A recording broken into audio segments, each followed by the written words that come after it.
ठीक है, इस लेक्चर में हम सॉल्व करेंगे जो क्वेश्चन है वो लास्ट लेक्चर में हम क्या देख चुके हैं, जो भी हमारे एग्जाम्पल्स में डाउट थे उनको हमने कर लिया।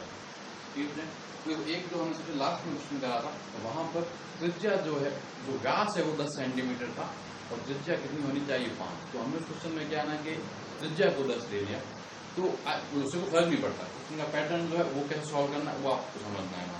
मैं आपको ये समझना है कि सॉल्व कैसे हुआ। अब न्यूमेरिकल वैल्यू तो चेंज हो सकती है, तो आप उसको करेक्ट कर लीजिए। जहाँ रेडियस जो है वो 10 नहीं लेनी, वो 5 लेनी। ठीक है, उसके अलावा कुछ नहीं है। तो स्टूडेंट यहाँ पे क्वेश्चन है, ये टोटल 7 क्वेश्चन है, इनको हम सॉल्व करेंगे। सबसे पहले 3 ओके, देखो मैं आपको थर्ड क्वेश्चन को अच्छे सॉल्व करा देता हूँ। क्या है, calculate the total electric flux and flux related to the each vertices okay of a cube of a side A when the charge Q is placed at। देखो ये क्या कह रहा है कि अपने पास एक घन, ठीक है, ये इस तरह से एक क्यूब है घन।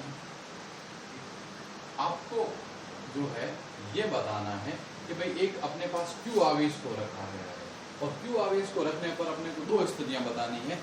पहली स्थिति ये बतानी है कि टोटल फ्लक्स जो है, टोटल फ्लक्स वो क्यूब से कितना निकला, यानी कि घन से कितना निकला। ठीक है, और दूसरा आपने को ये बताना है कि फ्रॉम ईच सरफेस, यानी कि प्रत्येक पृष्ठ से कितना। तो 2 चीजें बतानी है, एक बताना है कुल घन से कितना निकलेगा और दूसरा ये बताना है कि जो हमारा जो एक सरफेस होगी उससे कितना निकलेगा। तो पहला कहाँ रखा गया है कि सेंटर ऑफ द क्यूब, यानी कि घन के एकदम मध्य में रखा गया है।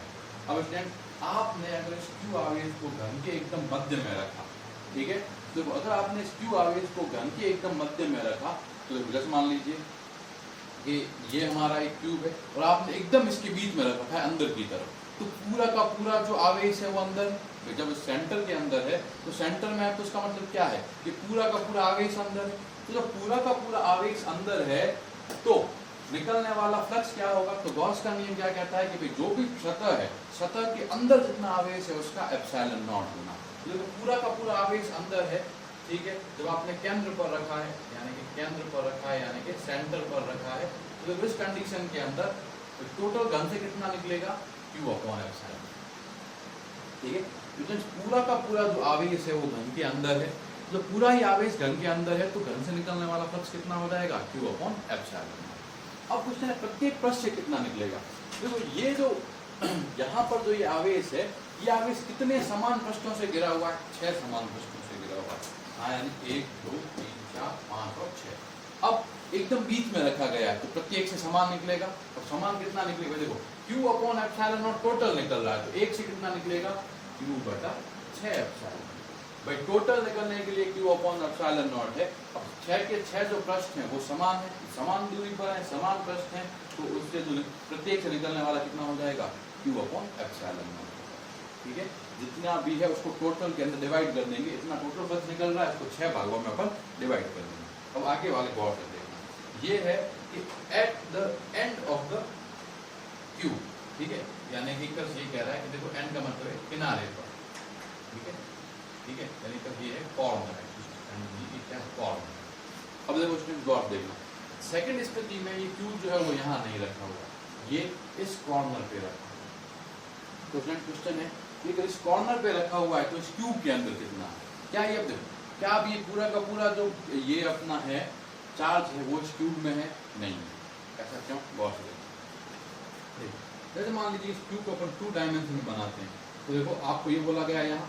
अब आप गौर से देखो, एक चार्ज अगर यहाँ पड़ा है तो देखो ये वाला चार्ज ऐसे के ऐसे इस तरफ वाले घन के साथ शेयर हो सकता है, इस तरह से ये वाला जो है वो इसके साथ शेयर हो सकता है, ऐसे ऐसे यहाँ रख देंगे तो इसके साथ शेयर हो सकता है। या देखो अपना तो क्यूब टारगेट वाला ये है, लेकिन अब अपने को जब ये डिसाइड करना होगा कि इस आवेश का कितना पार्ट इस घन में है, तो कैसे करेंगे, गौर से देखना। देखो इस आवेश के, देखो इस क्यूब यानी इस घन के जैसे मैं 1 2 3 4 तो मैंने यहाँ बनाए। अब देखो अगर ये 4 यहाँ पर है तो देखो एक ऐसा का ऐसा घन मैं इसके ऊपर रख सकता हूँ, तब भी ये उनमें आएगा, एक में यहाँ रखूंगा तब भी ये उनमें आएगा, एक में यहाँ रखूंगा तब भी ये उनमें आएगा, एक में यहाँ रखूंगा तब भी ये उनमें आएगा। मतलब जब किनारे पर आपने रखा है, जब आपने एक किनारे पर रखा है तो पूरा का पूरा Q जो है वो इस घन के अंदर नहीं है। इस Q का देखो Q कितने में बंट रहा है, 8 भागों में बंट रहा है, 8 अलग अलग घन में बंट रहा है। यानी कि एक जो भाग होगा, एक जो घन होगा, उस एक घन के अंदर कितना होगा, 8वां भाग होगा, 1/8वां भाग होगा। यानी कि ये कितना हो जाएगा, Q/8 समझ आ गया फ्रेंड्स, ये कितना होगा हमारा Q/8 ठीक है। अब अगर देखो एक कॉर्नर पे रखने पे Q/8 आया, अब क्या होगा कि भाई प्रत्येक पृष्ठ से कितना निकलेगा। तो देखो ये वाला इस पृष्ठ के कांटेक्ट में, ये वाला इस पृष्ठ के भी कांटेक्ट में, ये वाला इस पृष्ठ के भी कांटेक्ट में, इन तीन के कांटेक्ट में। तो देखो इन तीन याद रखना कि जिस सरफेस के कांटेक्ट में होगा वहां से जो है नहीं निकलेगा। तो इसके अलावा कितनी बचे, कितने फलक, कितने पृष्ठ बचे, एक ये वाला बचा, ठीक है, एक ये वाला बचा और एक ये वाला बचा, 3 बचे। तो उसमें देखो कितने भागों बढ़ जाएगा, 3। ये जो होगा ये 3 से निकलेगा, तो ये कितना हो जाएगा 8/0 और प्रत्येक से कितना गुजरेगा 1/, यानी कितना आ गया Q/24। क्लियर हुआ, ठीक है। अगला ये क्या कह रहा है कि अब प्लेन ऑफ अ क्यूब, ठीक है। ध्यान देखो अब की बार ये कह रहा है कि भाई कॉर्नर पे नहीं, ठीक है, ये कहां पर है, प्लेन पर, यानी कि एक कोई भी एक पृष्ठ पर। तो जैसे मान लीजिए यहाँ पर है ये, ठीक है। अब आपको ये देखना होगा कि कोई भी एक किस पर है, तल पर है, कोई भी तल पर है, यानी कोई भी प्लेन पर। तो क्या देखो जब ये प्लेन पर होगा ना, तो देखो ये वाला जो प्लेन है वो एक साथ दो घनों में क्या हो सकता है, उभयनिष्ठ, एक घन ऐसा और एक घन ऐसा, एक भाई इसके, एक यहाँ पर, एक इसके ऊपर, इसके अलावा तो किसी में नहीं हो सकता। यानी ये वाला जो Q होगा वो कितने भागों में बटेगा, 2 भागों में, आधा भाग ऊपर होगा, आधा भाग आधा भाग नीचे होगा, आधा भाग ऊपर होगा। यानी ये कितना आ जाएगा Q/2 ठीक है। अब अगर ये Q/2 है तो मैंने आपको क्या बताया, जिस पृष्ठ से कांटेक्ट में होता है उसके अलावा सब में से जाएगा। देखो इसमें से नहीं जाएगा, उसके अलावा कितने बाकी रहे, 1 2 3 4 और 5, 5 के अंदर समान रूप से वितरित होगा। यानी ये कितना हो जाएगा Q/2 into 8/, यानी कितना आ गया ये Q/10। ठीक है। अब देखो लास्ट केस है, वो आपकी बुक में तो नहीं दे रखा, तो फिर भी मैं करवा देता हूँ। वो क्या है, वो ये है कि अगर मान लीजिए इस भुजा के ऊपर रखा हुआ है, ठीक है, ये कॉर्नर नहीं है, ये क्या है, भुजा। अब क्वेश्चन है कि ये वाली जो भुजा होगी ना वो कितने में उभयनिष्ठ होगी। तो देखो स्टूडेंट जैसे आप गौर देखो कि अपन इस भुजा को देखें, इस पर्टिकुलर भुजा को देखें, तो देखो ये स्टूडेंट कितने में कॉमन है, ये वाली भुजा 1 2 तो ये हो गए, फिर एक यहाँ इसके ऊपर और एक यहाँ इसके ऊपर, यानी कितना हो गए, नेट 4 के अंदर उभयनिष्ठ। अगर अपन क्या देखें, एक भुजा को देखें, यानी एक साइड को देखें, यानी एक भुजा को देखें, तो एक भुजा कितने घनों में कॉमन होती है, 4 घनों में कॉमन होती है। ठीक है।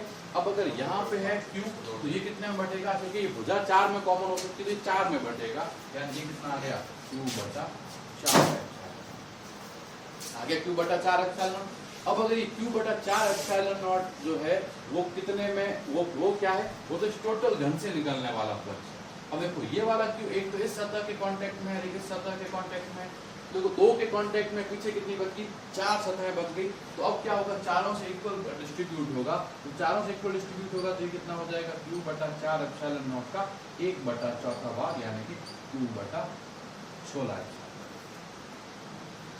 आगे स्टूडेंट्स ये चीज आपको, ठीक है, तो इस तरह से जो है हमें ये क्वेश्चन सॉल्व करना था। देखो हमारे क्वेश्चन में मैंने आपको जो भी पॉसिबल केस है सारे सॉल्व करा दिए, जो भी आपकी बुक में पूछ करके आप उसका आंसर दे सकते। ठीक है, तो ये हुआ हमारा क्वेश्चन नंबर 3। यहाँ देखो इंग्लिश मीडियम की जो बुक है उसमें जो फर्स्ट वाला जो आंसर है वो सही नहीं लिख रखा। देखो दोनों अपन Q/6 कर रखे हैं। देखो पहला क्या होगा Q/0, दूसरा होगा Q/6।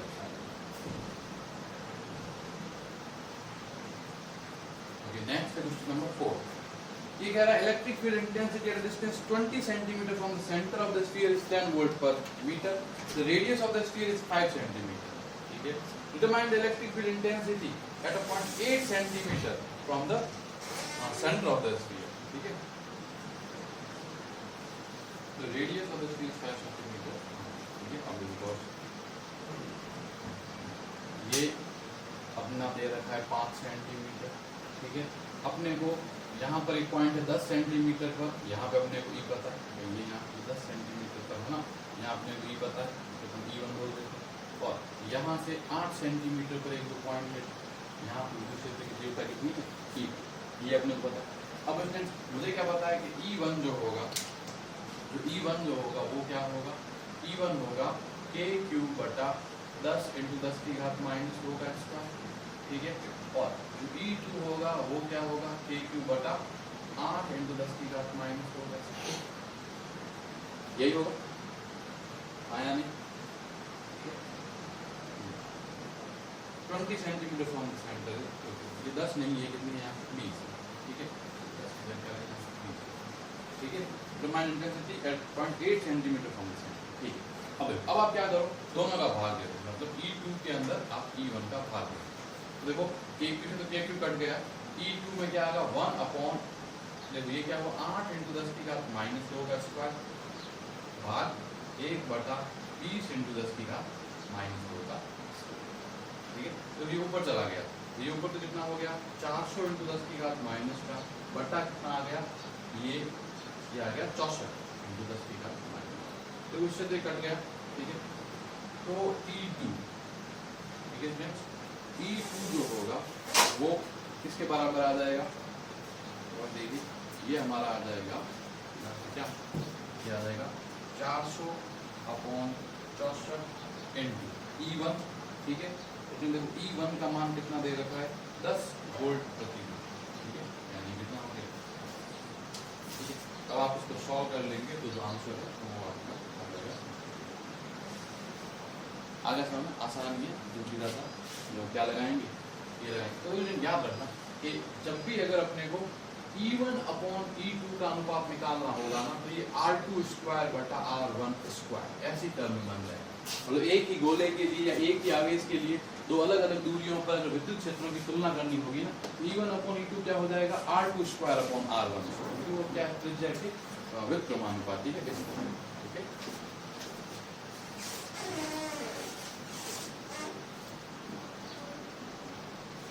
नेक्स्ट है 6। According to the figure, a charge of 10 plus 10 coulomb is placed 5 centimeter above the center of the square of 10 side. तो देखो तो बहुत देखो यहाँ क्या, ये मैं सॉल्व नहीं कर रहा हूँ, उदाहरण कैसे करना है। देखो ये भुजाएं दे रखी है 10 सेंटीमीटर, ठीक है, और यहाँ से तो चार्ज रखा गया है 5 सेंटीमीटर ऊपर।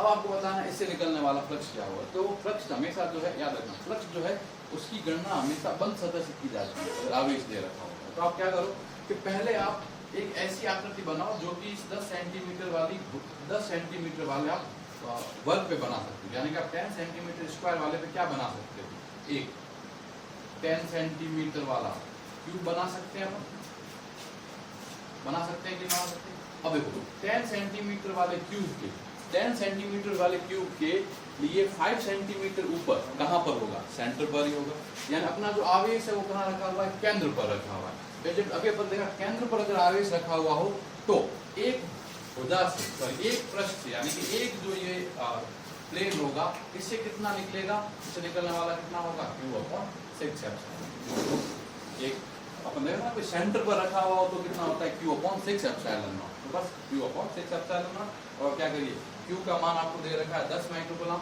10 × 10 की घात -6 अपॉन 6 × ε0 का मान होता है हमारा 8.8 गुणा 10 की घात। तो सॉल्व कर देंगे तो ये क्या आ जाएगा, फ्लक्स का मान।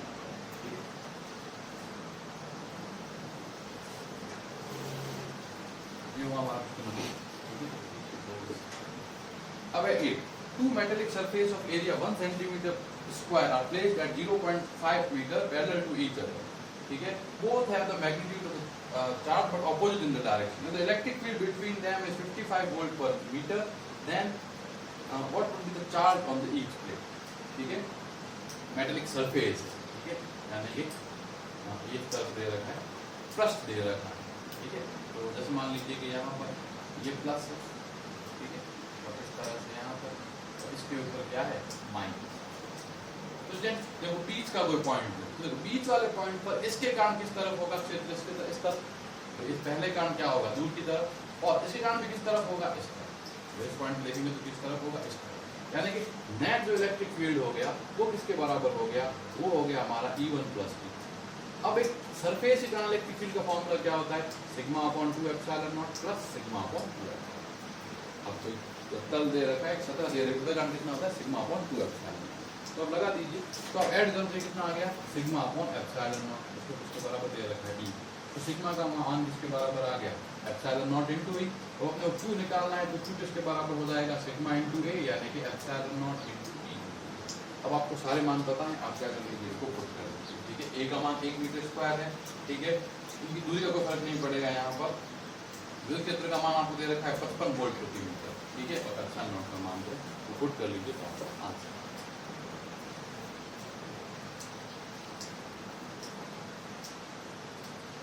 ये हो गया क्वेश्चन नंबर 9 है, a particle of mass this is placed in some distance between the uniformly charged horizontal sheet this density. How much should be the charge on the particle so that it would not fall when left freely? तो student देखो ये क्या करना है, ये तो एक question था हमने जो लास्ट तो चैप्टर 1 है उसमें हमने करा था। देखिए कि जैसे मान लीजिए कि ये प्लस चार्ज, ये एक शीट, ठीक है, यहाँ पर विद्युत क्षेत्र किसके बराबर हो जाएगा सिग्मा अपॉन 2 एप्सिलॉन नॉट, ये E का मान हुआ नहीं हुआ, ठीक है। पार्ट फिर सरफेस दे रखी है, सिग्मा का मान आपको दे रखा है, सिग्मा का मान क्या दे रखा है 5 × 10⁻⁻, ये दे रखा है।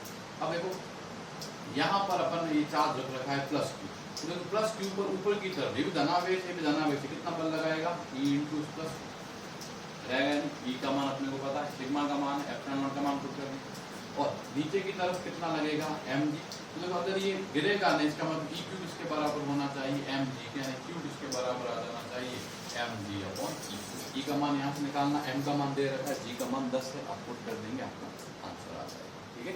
तो हमें यहाँ पर देखो न्यूमेरिकली मैथड, देखो न्यूमेरिकली जो वैल्यूज उनको पुट करके सॉल्व करना इतना जरूरी नहीं है, जरूरी है कि हम कॉन्सेप्ट को समझें कैसे हो, क्योंकि इतनी डिफिकल्ट कैलकुलेशन जो है वो आपके एग्जाम में नहीं पूछ जाती, चाहे बोर्ड का एग्जाम हो या फिर नीट का एग्जाम हो या जेई का, वहाँ पे आपसे कॉन्सेप्ट हो जाएगा। जैसे अगर आपको क्वेश्चन पूछना भी होगा तो उसको उतना ही आंसर निकलवाएगा, m और g की वैल्यू ऐसे देगा तो फटाफट कैंसिल आउट हो जाएगी। तो हमारा लास्ट है हमारा 10th question. Look, 10th question क्या है, in xy plane there is a surface charge density of this or the long uniformly charged sheet. The circular loop of radius this makes an angle 60 degree with the z axis. Determine the electric flux through the loop. देखो xy plane, ठीक है,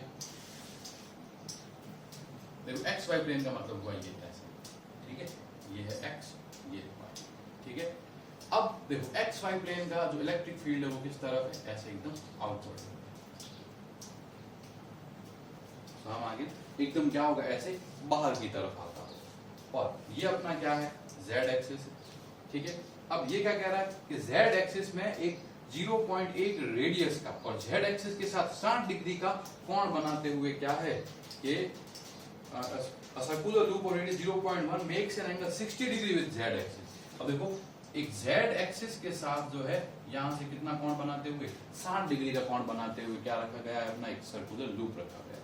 तो students इसकी radius आपको जो भी दे रखी है r, ठीक है, अब आप देखना ये इस तरफ विद्युत क्षेत्र है मेरा, ठीक है, ये मेरा z एक्सिस है और z एक्सिस में ऐसे है, ये वाला इस तरफ 60 डिग्री का कोण बनाता है। तो इस सरफेस के लिए एरिया वेक्टर किस तरफ होगा, z एक्सिस की तरफ ही होगा।